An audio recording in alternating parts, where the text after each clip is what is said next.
Meta population किसे कहते हैं?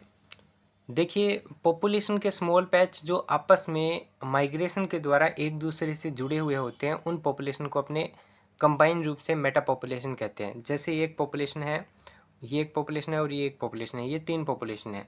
ये आपस में एक दूसरे के साथ माइग्रेशन के द्वारा जुड़े हुए हैं। इन को अपने कंबाइन रूप से मेटा पॉपुलेशन कहते हैं। For example human population. इसके बाद में अपनी बात करते हैं टाइप्स ऑफ मेटा पॉपुलेशन। तो इसके अंदर सबसे पहला आता है क्लासिकल मेटा पॉपुलेशन।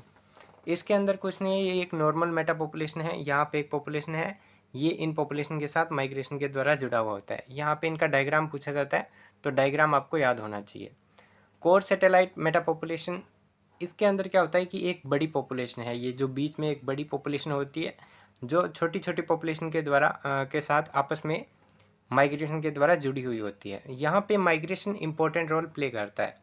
माइग्रेशन के बिना कुछ भी नहीं होता, और मेटा पॉपुलेशन के अंदर जो सबसे ज़्यादा इंपॉर्टेंट रोल प्ले करता है वो माइग्रेशन होता है।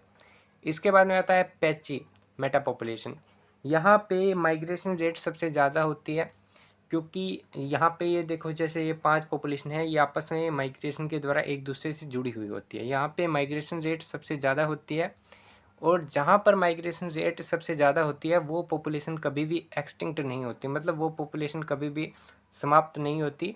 जैसे यहाँ पे अगर रिसोर्स वगैरह की कमी होती है तो वो माइग्रेशन करके इस पॉपुलेशन में चले जाते हैं। वो पॉपुलेशन एक अच्छे तरीके से सर्वाइव करती है।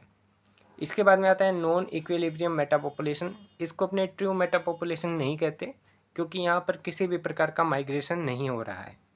तो ये मेटा पॉपुलेशन के टाइप थे, और इनका डायग्राम सबसे ज़्यादा पूछा जाता है, तो आपको डायग्राम पता होना चाहिए।